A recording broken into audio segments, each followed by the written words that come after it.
कृष्णाय वासुदेवाय हरे परमात्मने प्रणतः कलेशनाशाय गोविंदाय नमो नमः।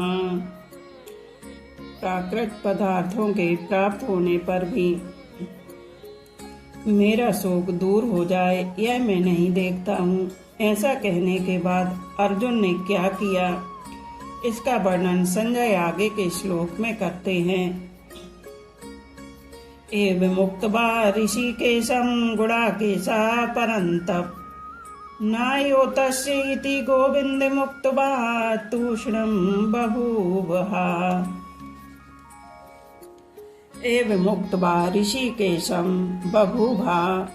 अर्जुन ने अपना और भगवान का दोनों का पक्ष सामने रखकर उन पर विचार किया तो अंत में वे इसी निर्णय पर पहुंचे कि यदि युद्ध करने से तो अधिक से अधिक राज्य प्राप्त हो जाएगा, मान हो जाएगा, संसार में यश हो जाएगा, परंतु मेरे हृदय में जो शोक है, चिंता है, दुख है, वे दूर नहीं होंगे। अतः अर्जुन को युद्ध न करना ही ठीक मालूम दिया। यद्यपि अर्जुन भगवान की बात का आदर करते हैं और उसको मानना भी चाहते हैं, परंतु उनके भीतर युद्ध करने की बात ठीक ठीक जच नहीं रही है। इसलिए अर्जुन अपने भीतर जची हुई बात को ही यहाँ स्पष्ट रूप से साफ साफ कह देते हैं कि मैं युद्ध नहीं करूँगा। इस प्रकार जब अपनी बात, अपना निर्णय भगवान से साफ साफ कह दिया, तब भगवान से कहने के लिए और कोई बात बाकी नहीं रही। अतः वे चुप हो जाते हैं। जब अर्जुन ने युद्ध करने के लिए साफ मना कर दिया, तब उसके बाद क्या हुआ, इसको संजय आगे के श्लोक में बताते हैं। तमुवाच ऋषिकेशः प्रसन्न भारत सैन्योरुभयो मध्ये विषीदन्तमिदं वचः। तमुवाच ऋषिकेशः विषीदन्तमिदं वचः। अर्जुन ने बड़ी शूरवीरता और उत्साह पूर्वक योद्धाओं को देखने के लिए भगवान से दोनों सेनाओं के बीच में रथ खड़ा करने के लिए कहा था। अब वहीं पर अर्थात दोनों सेनाओं के बीच में अर्जुन विषाद मग्न हो गए। वास्तव में होना यह चाहिए था कि वे जिस उद्देश्य से आए थे उस उद्देश्य के अनुसार युद्ध के लिए खड़े हो जाते, परंतु उस उद्देश्य को छोड़कर अर्जुन चिंता शोक में फंस गए। अतः अब दोनों सेनाओं के बीच में भगवान शोकमग्न अर्जुन को उपदेश देना आरंभ करते हैं। प्रसन्नेव विशेषता से हंसते हुए की तरह का तात्पर्य है कि अर्जुन के भाव बदलने को देखकर, अर्थात पहले जो युद्ध करने का भाव था वह अब विषाद में बदल गया। इसको देखकर भगवान को हंसी आ गई। दूसरी बात, अर्जुन ने पहले दूसरे अध्याय के 7वें श्लोक में कहा था कि मैं आपके शरण हूँ, मेरे को शिक्षा दीजिए, अर्थात मैं युद्ध करूँ या ना करूँ, मेरे को क्या करना चाहिए इसकी शिक्षा दीजिए। परंतु यहाँ पर मेरे कुछ बोले बिना अपनी तरफ से ही निश्चय कर लिया कि मैं युद्ध नहीं करूँगा। यह देखकर भगवान को हंसी आ गई। कारण कि शरणागत होने पर मैं क्या करूं और क्या नहीं करूं, यदि कुछ भी सोचने का अधिकार नहीं रहता, उसको तो इतना ही अधिकार रहता है कि शरण जो काम कहता है वही काम करें। अर्जुन भगवान के शरण होने के बाद मैं युद्ध नहीं करूंगा ऐसा कहकर एक तरह से शरणागत होने से हट गए। इस बात को लेकर भगवान को हंसी आ गई। योग का तात्पर्य है कि जोर से हंसी आने पर भी भगवान मुस्कुराते हुए ही बोले। जब अर्जुन ने यह कह दिया कि मैं युद्ध नहीं करूंगा, तब भगवान को यही कह देना चाहिए था कि जैसी तेरी मर्जी आए वैसा कर, यथेच्छसि तथा गुरु कुरु। परंतु भगवान ने यही समझा कि मनुष्य जब चिंता शोक से विकल हो जाता है तब वह अपने कर्तव्य का निर्णय न कर सकने के कारण कभी कुछ तो कभी कुछ बोल उठता है। यही दशा अर्जुन की हो रही है। अतः भगवान के हृदय में अर्जुन के प्रति अत्यधिक स्नेह होने के कारण कृपालुता उमड़ पड़ी। भगवान साधक के वचनों की तरफ ध्यान न देकर उसके भाव की तरफ ही देखते हैं। इसलिए भगवान अर्जुन के युद्ध मैं नहीं करूंगा इस वचन की तरफ ध्यान न देकर आगे के श्लोक से उपदेश आरंभ कर देते हैं। जो वचन मात्र से भी भगवान के शरण हो जाता है, भगवान उसको स्वीकार कर लेते हैं। भगवान के हृदय में प्राणियों के प्रति कितनी दयालुता है। ऋषिकेश कहने का तात्पर्य है कि भगवान अंतर्यामी हैं, अर्थात प्राणियों के भीतरी भावों को जानने वाले हैं। भगवान अर्जुन के भीतरी भावों को जानते हैं कि अभी तो कौटुंबिक मोह के वेग के कारण और राज्य मिलने से अपना शोक मिटता न देखने के कारण यह कह रहा है कि मैं युद्ध नहीं करूंगा, परंतु जब इसको स्वयं चेत होगा तब यह बात ठहरेगी नहीं, और मैं जैसा कहूंगा वैसा ही यह करेगा।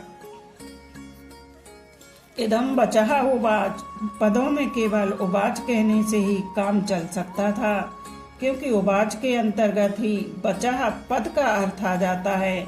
अतः बचा पद देना पुनरुक्ति दोष दिखता है, परंतु वास्तव में यह पुनरुक्ति दोष नहीं है, प्रत्युत इसमें एक विशेष भाव भरा हुआ है।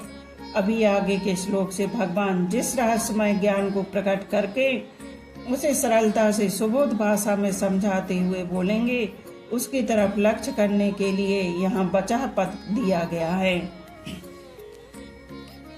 परिशिष्ट भाव। धर्म भूमि कुरुक्षेत्र के एक भाग में कौरव सेना खड़ी है और दूसरे भाग में पांडव सेना। दोनों सेनाओं के मध्य भाग में श्वेत घोड़ों से युक्त एक महान रथ खड़ा है। उस रथ के एक भाग में भगवान श्री कृष्ण बैठे हैं और एक भाग में अर्जुन। अर्जुन के निमित्त मनुष्य मात्र का कल्याण करने के लिए भगवान अपना अलौकिक उपदेश आरंभ करते हैं और सर्वप्रथम शरीर तथा शरीरी के विभाग का वर्णन करते हैं। शोकाविष्ट अर्जुन को शोक निवृत्ति का उपदेश देने के लिए भगवान आगे का प्रकरण करते हैं। श्री भगवान उवाच, अशोच्यान शोचस्त्वं प्रज्ञावादास्तम भाषिष्ये गतासून गतासूचश्च नानो शोचन्ति पंडिताः। मनुष्य को शोक तब होता है जब वह संसार के प्राणी पदार्थों में दो विभाग कर लेता है कि ये मेरे हैं और ये मेरे नहीं हैं, ये मेरे निजी कुटुंबी हैं और ये मेरे निजी कुटुंबी नहीं हैं, ये हमारे वर्ण के हैं और ये हमारे वर्ण के नहीं हैं, ये हमारे आश्रम के हैं और ये हमारे आश्रम के नहीं हैं, ये हमारे पक्ष के हैं और ये हमारे पक्ष के नहीं हैं। जो हमारे होते हैं उनमें ममता, कामना, प्रियता, आसक्ति हो जाती है। इन ममता, कामना आदि से ही शोक, चिंता, भय, उद्वेग, हलचल, संताप आदि दोष पैदा होते हैं। ऐसा कोई भी दोष अनर्थ नहीं है जो ममता, कामना आदि से पैदा ना होता हो, यह सिद्धांत है। गीता में सबसे पहले धृतराष्ट्र ने कहा कि मेरे और पांडु के पुत्रों ने युद्ध भूमि में क्या किया। यद्यपि पांडव धृतराष्ट्र को अपने पिता से भी अधिक आदर दृष्टि से देखते थे, तथापि धृतराष्ट्र के मन में अपने पुत्रों के प्रति ममता थी। अतः उनका अपने पुत्रों में और पांडवों में भेदभाव पूर्वक पक्षपात था। ये मेरे हैं और ये मेरे नहीं हैं। जो ममता धृतराष्ट्र में थी वही ममता अर्जुन में भी पैदा हुई, परंतु अर्जुन की वह ममता धृतराष्ट्र की ममता के समान नहीं थी।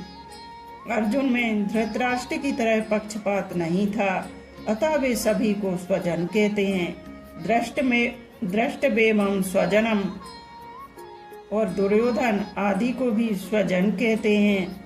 स्वजनम ही कथम हत्वा सुखना श्याम माधव। तात्पर्य है कि अर्जुन की संपूर्ण कुरुवंशियों में ममता थी और उस ममता के कारण ही उनके मरने की आशंका से अर्जुन को शोक हो रहा था। इस शोक को मिटाने के लिए भगवान ने अर्जुन को गीता का उपदेश दिया है, जो इस 11वें श्लोक से आरंभ होता है।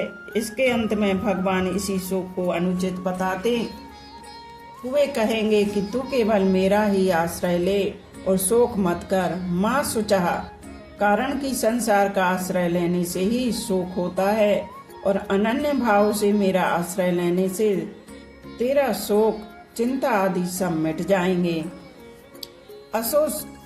असोच्यान वसोचस्त्वम, संसार मात्र में दो चीजें हैं, सत और असत, शरीर और शरीर।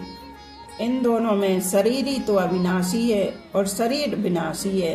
ये दोनों ही असोच्य हैं। अविनाशी का कभी विनाश नहीं होता, इसलिए उसके लिए शोक करना बनता ही नहीं और विनाशी का विनाश होता ही है। वह एक क्षण भी स्थायी रूप से नहीं रहता। वह इसके लिए उसके शोक करना नहीं बनता।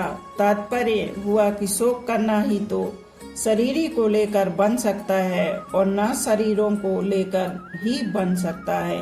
शोक के होने में तो केवल अविवेक, मूर्खता ही कारण है। मनुष्य के सामने जन्मना, मरना, लाभ हानि आदि के रूप में जो कुछ परिस्थिति आती है वह प्रारब्ध का अर्थात अपने किए हुए कर्मों का ही फल है। उस अनुकूल प्रतिकूल परिस्थिति को लेकर शोक करना, सुखी दुखी होना केवल मूर्खता ही है। कारण की परिस्थिति चाहे अनुकूल आए चाहे प्रतिकूल आए, उसका आरंभ और अंत होता है।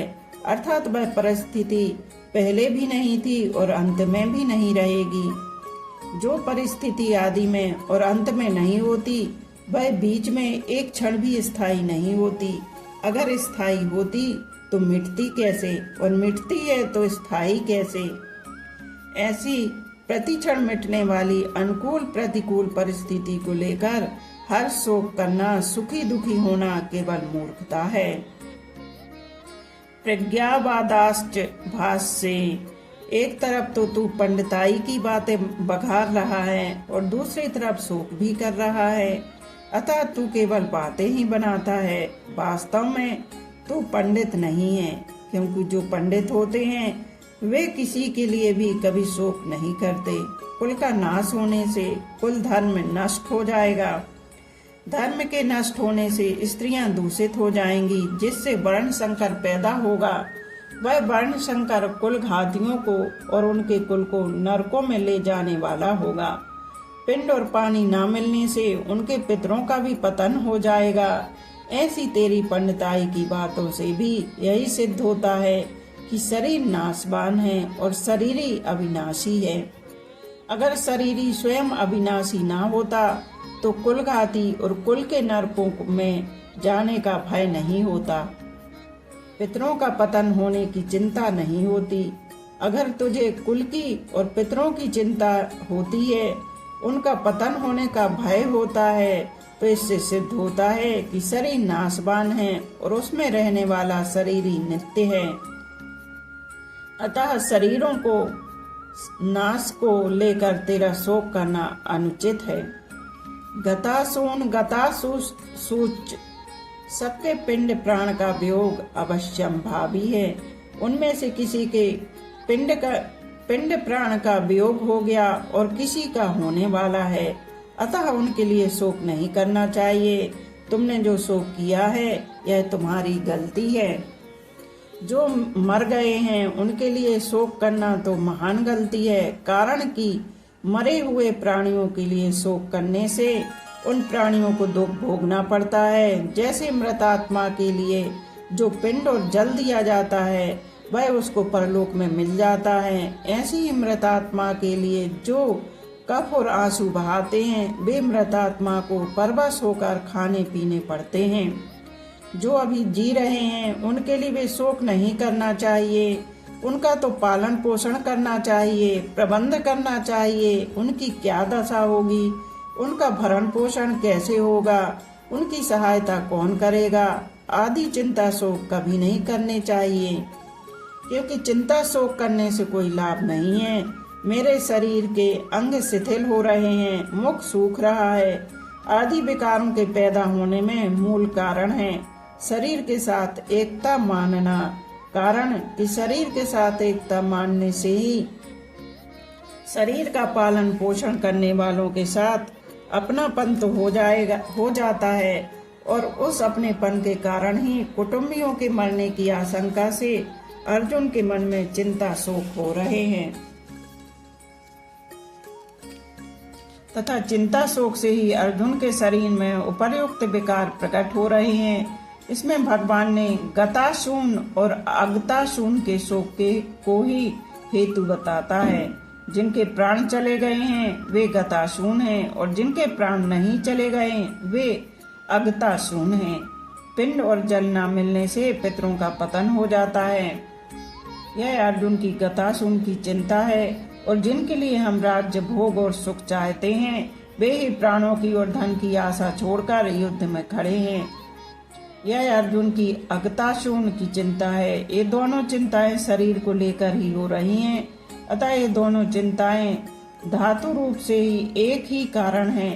कारण की गताशून और अगताशून दोनों ही नाशवान हैं।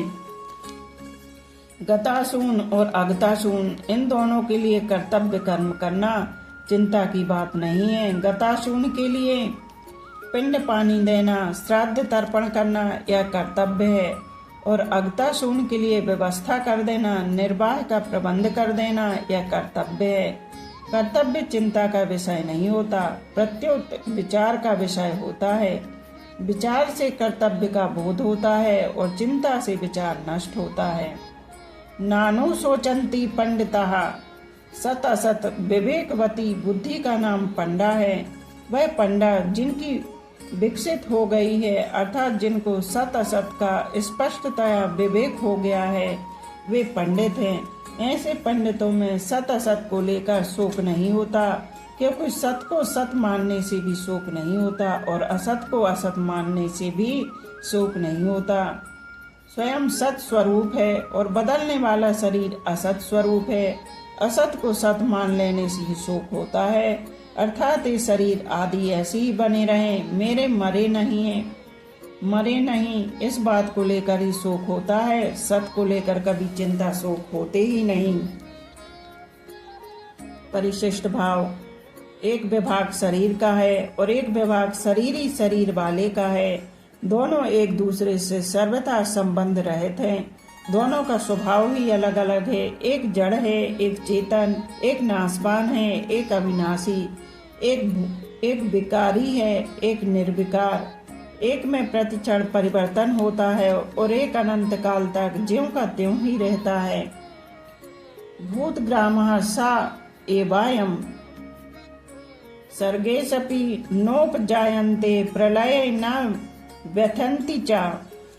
शरीर और शरीरी दोनों ही अशोच्य हैं। शरीर का निरंतर विनाश होता है, अतः उसके लिए शोक करना नहीं बनता, और शरीरी का विनाश कभी होता ही नहीं, अतः उसके लिए भी शोक करना नहीं बनता।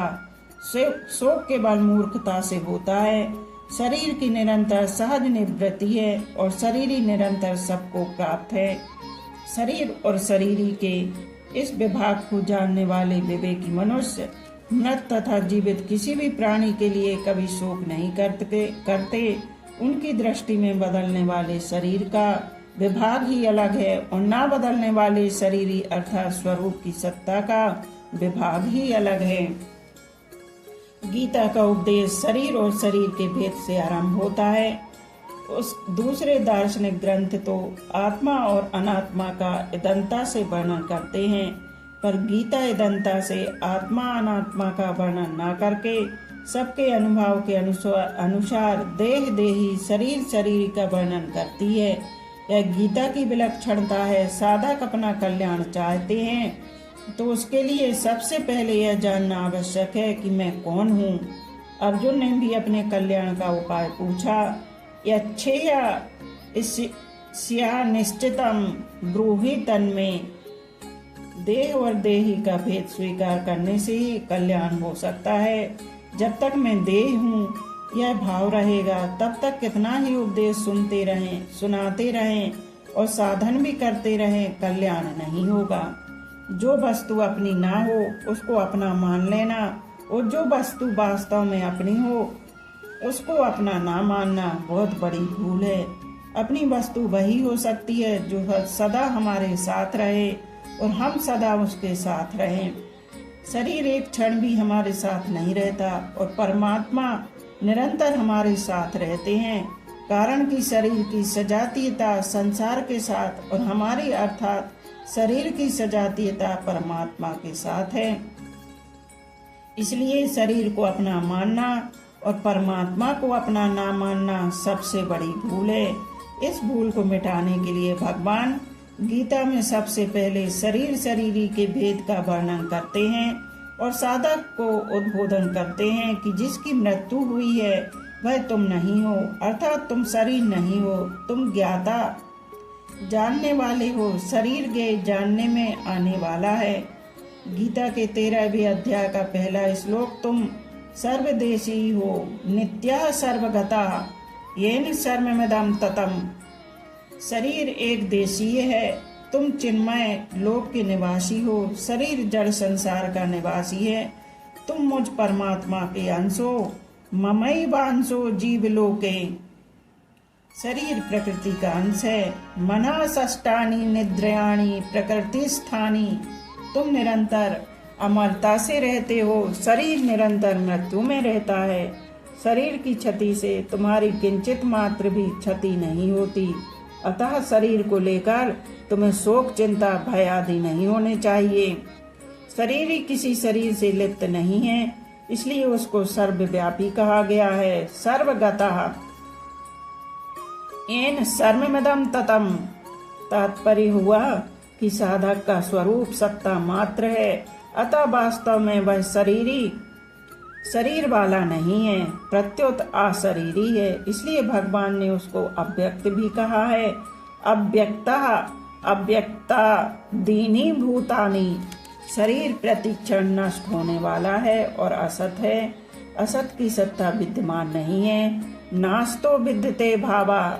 जिसकी सत्ता विद्यमान नहीं है, ऐसे असत शरीर को लेकर साधक शरीर वाला कैसे हो सकता है। इसलिए साधक शरीर भी नहीं है और शरीर भी नहीं है, परंतु इस प्रकरण में भगवान ने साधकों को समझाने की दृष्टि से उस सत्ता मात्र स्वरूप को शरीरी देही नाम से कहा है। शरीरी कहने का तात्पर्य यही बताना है कि तुम शरीर नहीं हो। जिस समय हम शरीर और शरीरी का विचार करते हैं उस समय भी शरीर और शरीरी वैसे ही हैं, और जिस समय विचार नहीं करते उस समय भी वैसे ही हैं। विचार करने से वस्तु स्थिति में तो कोई फर्क नहीं पड़ता, पर साधक का मोह मिट जाता है, उसका मनुष्य जन्म सफल हो जाता है। मनुष्य शरीर विवेक प्रधान है, अतः मैं शरीर नहीं हूँ, यह विवेक मनुष्य शरीर में ही हो सकता है।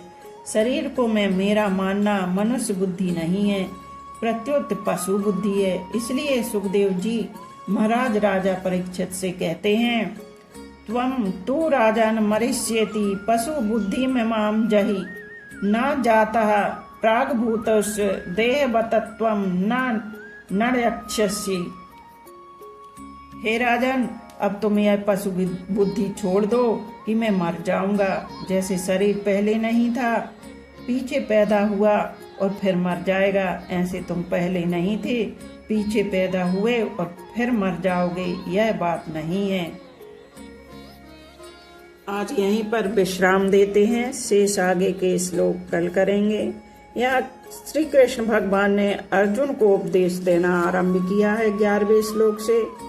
अभी तक धृतराष्ट्र ने प्रश्न किया, उसके बाद संजय ने किया, और अभी अर्जुन ने भी कुछ प्रश्न किए हैं। आगे के श्लोकों में और अर्जुन प्रश्न करेंगे और श्री कृष्ण भगवान उपदेश देंगे।